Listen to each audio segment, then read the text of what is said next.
E9 here, just 9 kind of bullshit questions, just fun ones, you know what I mean? Kind of all over the place. So Colt leads it off. Yeah, I'll lead it off for you. You can be anyone else for a day, dead or alive, anybody in the history of time. Who would it be? Man, it's hard to narrow it down to one because, like I told you, I love history. To be somebody else, I don't know if I'd want to be somebody else. I've been pretty blessed in my life, but I would probably want to. I definitely would want to.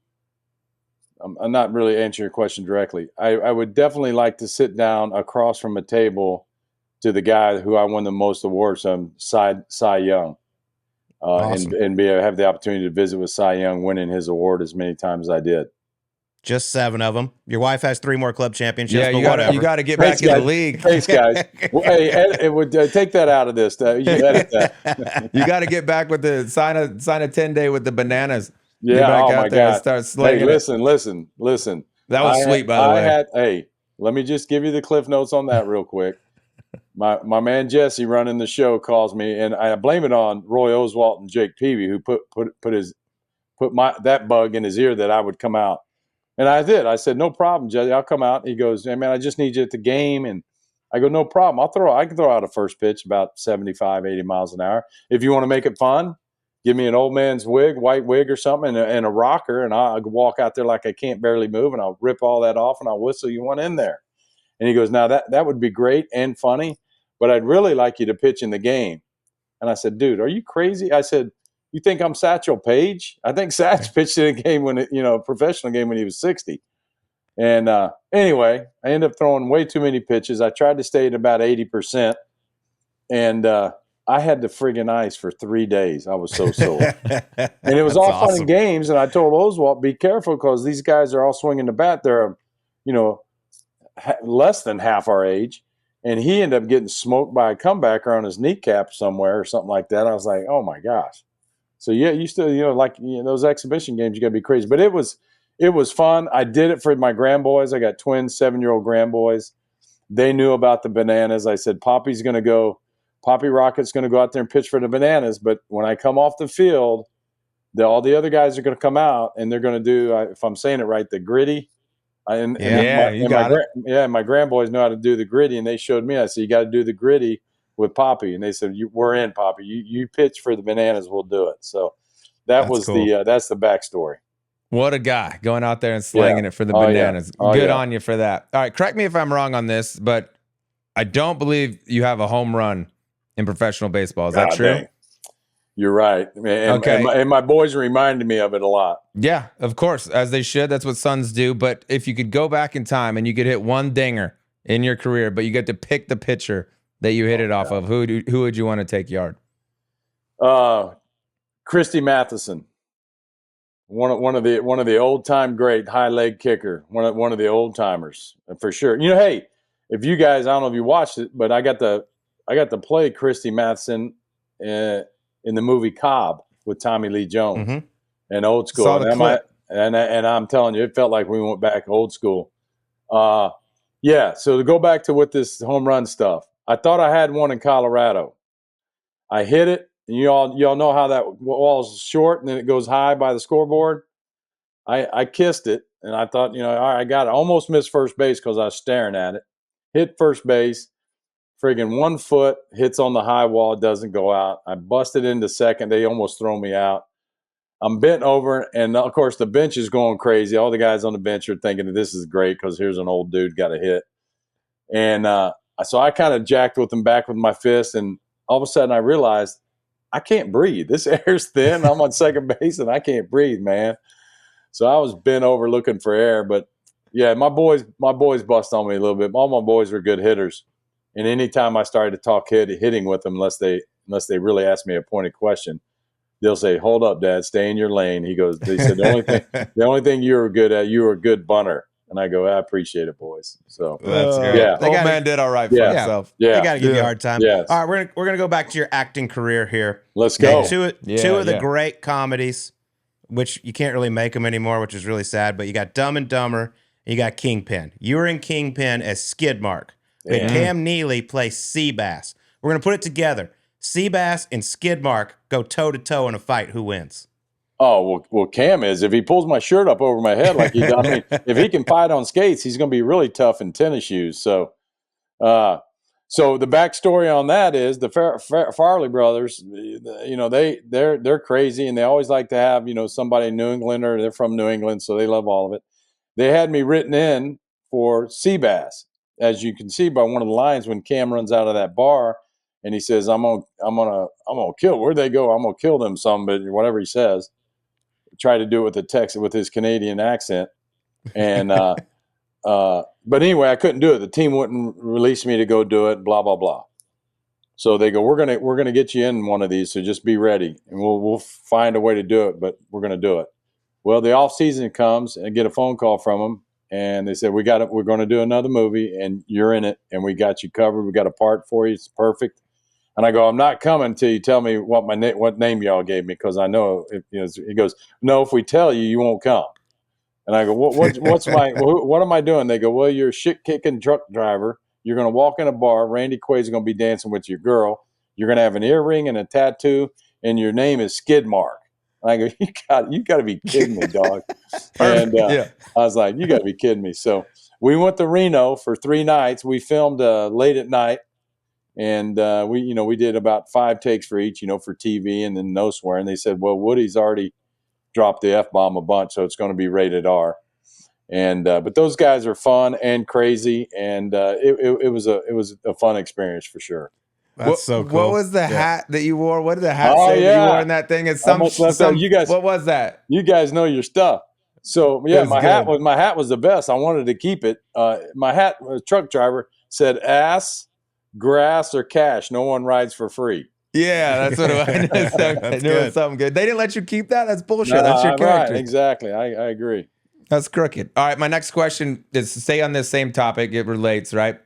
So your character, Skidmark, as you said, he comes in with the line, I ought to stoop slap your ass. And I'd never heard stoop slap I was like, what the shit is that? I think I said it 100 times. I never knew what it meant. But define stoop slap. How is that different from a regular slap? It's funny you ask, because when I said it, they cut tape and was like, what is that?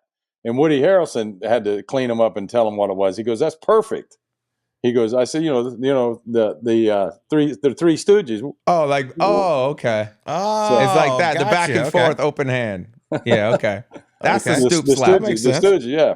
And we went through a bunch of stuff and ended up laughing, and the outtakes have been great if they'd have played those, because we started in and they just rolled tape and let me do the scene like 3 or 4 times, and I was just trying to whistle off everything. It was similar to Cobb, what I did with Tommy Lee. I had to say some stuff to him. He hits a double off me in the game, and then we start just railing on each other, and he's like, I'm still in third, still in home on you, and we go back and forth. But it was pretty funny. Some of the outtakes we had to stop because we were laughing. Man, did you almost hit sidebar? Did you almost hit Tommy with a pitch or something like that? I did, man. I did, and he was doing his lines. Be scary. Yeah, I had to do the old school wind up, and I was probably throwing about 85 at him, because eventually he had to hit one, and he had that that split grip, that Ty Cobb grip. But I the first one I threw, it was right at his ear flap, and back then you just got the soft hats, and when he went down, he has to keep his hat, can't come off, because they'd already shaved him bald, because I guess a month earlier they filmed when he was 72 or 75 years old or whatever, and so I whistled it in there, and when I let it go, I'm like, oh my gosh, I freaking nailed him. And he got out of the way, and I was walking up basically to apologize. I was almost laughing. I was like, Tommy, Jesus, that was close, is what I was thinking. And he whistled around the dirt and got up and said, is that as hard as you can throw? And I'm like, oh my gosh, I got to remember my lines. He's in character. He's rocking and rolling here. So that was fun. When I first met Tommy, he had a ranch down in South Texas, down by where we were at. And but anyway, I never met him till I walked into his trailer. They said, Tommy wants to see you. When I got on set, the team let me fly in, and they just said, do not throw a bunch of pitches, whatever you're doing. And but anyway, I got in this trailer. As soon as I got in the trailer, before I could say hello to him and introduce myself, he's got a paperback book of Ty Cobb, and he wings it at me, hits me right in the chest. He said, you see the numbers on this guy? And I go, yeah, I know Ty Cobb's got some numbers. I've seen his numbers before. I said, nice to meet you, Tommy. He's like, yeah, that's awesome. Yeah. It was good. What a cool experience. That's sweet. Yeah. All right, speaking of good numbers, not many guys had your number at all. I mean, you owned pretty much everybody, but if there was one guy you had to point out that you probably didn't have the most success against, who would it be? Man, I gave up plenty. 24 years, man. I mean, I've got my ticket punched a few times. I mean, that's the worst feeling too, by the way, when you go out there and lay an egg. I'll tell you that. I hated it. Man, there was, the big power guys, even though they hit home runs, they I'm throwing at a rate of speed and they're swinging so hard. I pretty much have to leave one in their happy zone. The guys that always gave me trouble were the leadoff guy or the guy behind him that would choke up or have great bat control. I don't want to get an 11 pitch, 12 pitch at bat with you leading off the game, or then, and I know it sounds crazy now, but if I do that, I'm not getting to the 8th inning. I know it sounds crazy now because these dudes are going 5 innings and bailing all the time. There's still a couple throwback dudes that want to finish what they started. They're not going to probably. I heard one of the guys say the other day, is like, I can't wait. Yeah, I feel really good. I'm ready to go, and knock out 150 innings. And I went, what? I said, you're going to have, what is that? 5 inning over 30 starts. Are you kidding me? So, but the contact guys, especially in the stadiums like Fenway, the only foul territory you had was in Oakland, where you got guys can foul out easier on you, where they're trying to spoil a really tough pitch. But the other guys are so good with their bat control. I make a bastard pitch on one of the corners, and they flip it off into the stands, and here we go. We got a battle. So I don't want to get in that 12 pitch at bat with you. I'm going to throw my 2-seamer, which I call a bowling ball. It's heavy. I'm going to throw it middle down. I want you to hit it in the kitty litter, which you see how they wet down the front of the plate now. We call it kitty litter. Hit it in the kitty litter, ground out, and get you out of there. Perfect. Yeah, give him a little Mr. Splitty, hit it in the kitty litter. Give it to me. Yeah. That's how you coach them up. All right. That's it. I'm changing. I'm audible into this one, Roger. Your nickname, Rocket. You can't pick a better nickname as a pitcher than Rocket. So take that off the board. We're going to put that over here. Next best nickname for a pitcher in baseball. What is it? Well, Tigers. It's not baseball. Tigers. I like Big Cat. I like when they call Tiger Big Cat. Yeah, you can do other sports too if you just want to go nicknames in general. Did Larry Bird have a nickname? Larry Legend. Legend. There you go. That's a pretty damn good one too. That's pretty good. I was thinking the great one. Wayne Gretzky's the great one. That's pretty good. That's solid, no doubt. I was fortunate being in Boston when you got Larry and Ainge and Parrish and McHale, and it was fun watching those guys and sitting courtside and listening to Larry talking trash. I got a buddy that I got a couple buddies actually. They jack with him. They'll text me. They said that they're the Rocket and I'm the Missile, and so they jack with me all the time. I had one of the best messages I ever got in 20 years was I was with the Yankees one year, and I came out of the gate like, I don't know, 18, 19 and 0, or 19 and 1. I think I set a record. I think I ended up going 21 and 1. But in that streak somewhere, I think I was 14, 15, 16 and 0. And my buddy was with, I think, Woody Williams, pitcher Woody. Woody was with the Cardinals, I think. But he had my number, and we're golfing buddies, and we gamble a little bit. But he's dry, good, fun humor. And I get this message. I seen that he called, but I couldn't answer the phone. So he leaves me about a 2-minute message, and it was consoling me about my tough start. He said, "Hey," he said, "Missile, this is the real Rocket. I just calling you to tell you to keep your." Now again, I'm 17 and 1 or maybe 0, and he's like, "I'm calling you to just give you a little pep talk. Keep your chin up. I know things are going rough for you out there on the mound, and I'm just, I got your back." And but it was hilarious way. I told Woody I'll never forget that. I laughed so hard when he left me that message. Keep plugging. Good. Yeah. Keep on keeping on. As my buddies tell me, keep your chins up. Keep Plural. chins up. Keep your chins up. They say chin, plural. Keep both of them. Yeah. All right, next one. Obviously, like you said, you're a very serious man when it comes to pitching. But have you ever given the other team's starting pitcher a ride to the ballpark? I did. And it wasn't. There wasn't a lot of conversation. And speaking of good nicknames, Dr. Death, Danny Darwin. It was So Danny. That's a good nickname. I grew up with his kids. Went to grade school all the way through high school with him. Did you really? I did. I just got off the phone with Danny on the way down here. I call him Pops and Dr. Death, and he stayed with us out in Framingham when we were at Boston, and we're facing each other. He's with the Blue Jays, and we ride in together, and we kind of talked when we got in the car, and I didn't have the radio on, and it was 25-minute drive, and when I pulled into the players' lot, and there was a little, I think, brouhaha the night before, and Danny would. You talking about Dr. Death? He'd clean up a game in a heartbeat if he needed to knock somebody on their backside, and not think twice about it. And turned the car off. We started to get out of the car, and I think I said something like, "Hey, if you pick off one of our guys, I'm going to get 2 of yours." And he just looked at me stone-faced, said, "Do what you got to do." He got out of the car. We battled. I think we both got it ended up being a no decision for both of us. We got back in the car, and we're all chatty and going to dinner. That's fantastic. Yeah. Dr. That probably Death. doesn't happen very often. We're both starting pitchers You riding need a in lift? together. Yeah. Gotcha. That's great. No, you're probably right. All right, That's last one for you from me, Raj. Settle the debate right here. As a whole, who makes the better golfers, pitchers or quarterbacks? Ooh, good one. I'm going to say for sure, and you know what, that plays on my mind. Like we might need a Ryder Cup type situation for that. Get 12 on 12, and let's get some cameras out there on that. But I think the pitchers would prevail. I agree. I like that call though. That'd be fun. That'd be a fun one. Get the round up the 12 best. Get a couple captains. Yeah, Let's go. Yeah, I agree. All right, right. good squads. Last one. I just recently learned you're a Dak Prescott fan, which is great because I'm a huge Dallas Cowboy fan. But the Cowboys haven't had the best of luck lately. Texas Longhorn football hadn't really got it done lately. So tell me this. Texas Longhorns win a national championship first, or Dallas Cowboys win a Super Bowl? Longhorns are going to win a national championship.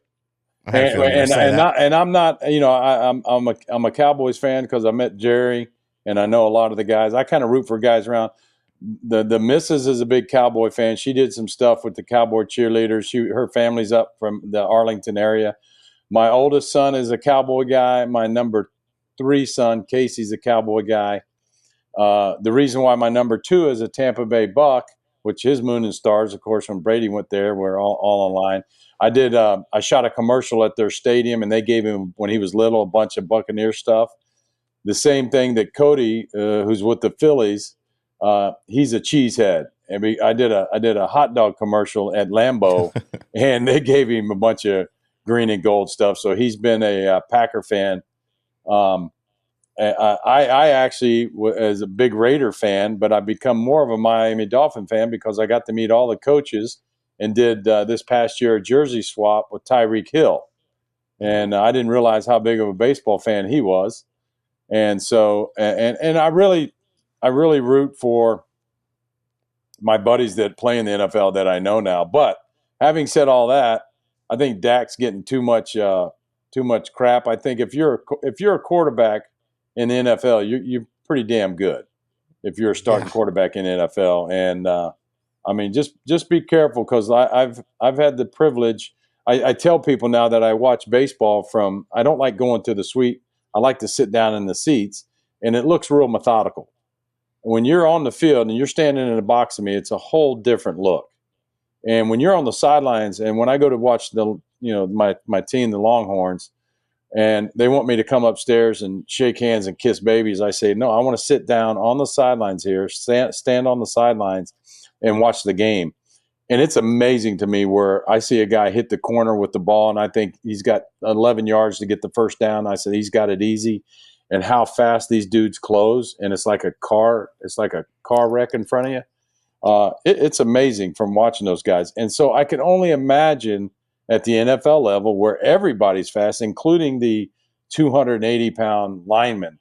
I just tell people, I put them in check all the time when they're watching it. Like, you're sitting in you're sitting in a lot, your recliner, and you're watching these dude, and you're bitching and moaning. I said, dude, it's a freaking, it's a hard game, dude. Like I think one of the best quotes I heard, if I have it right, was who was the wide receiver for the Colts? Harrison. Marvin Harrison? Yeah, Marvin Harrison, super guy. I think I don't know him, but he seems to come off pretty quiet. And he did an interview, and they're asking him, why after he gets hit with it, scores a touchdown, catches a touchdown, he doesn't go into a dance, slamming the ball around, whatever. And his response was, guys, there are probably 8 guys on that defense that are bigger than I am, and they're already trying to take my head off. Well, why would I want to show out any more than make them, more pissed off at me? That's beautiful. It's valid. Yeah, and that's the way I'd go about it. I try and tell the boys, you hit a homer. They've celebrated. Well, the best one was for Cody. You know what kind of season the Detroit Tigers are having when Cody's striking out Ohtani is their biggest highlight of the year. So, but awesome. that was a cool deal.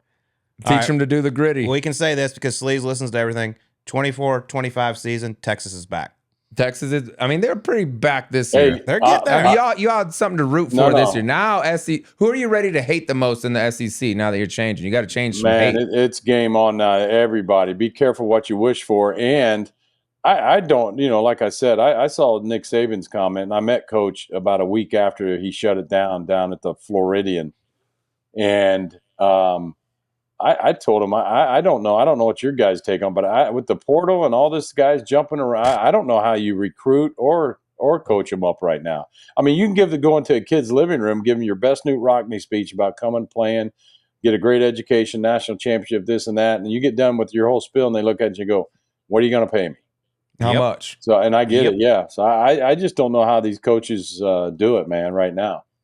I'm with you. And then you got to sign them again for the next year. Yeah, you got to do that same shit again in 365 days. Yeah, I think hopefully somebody will try and get a hold of it.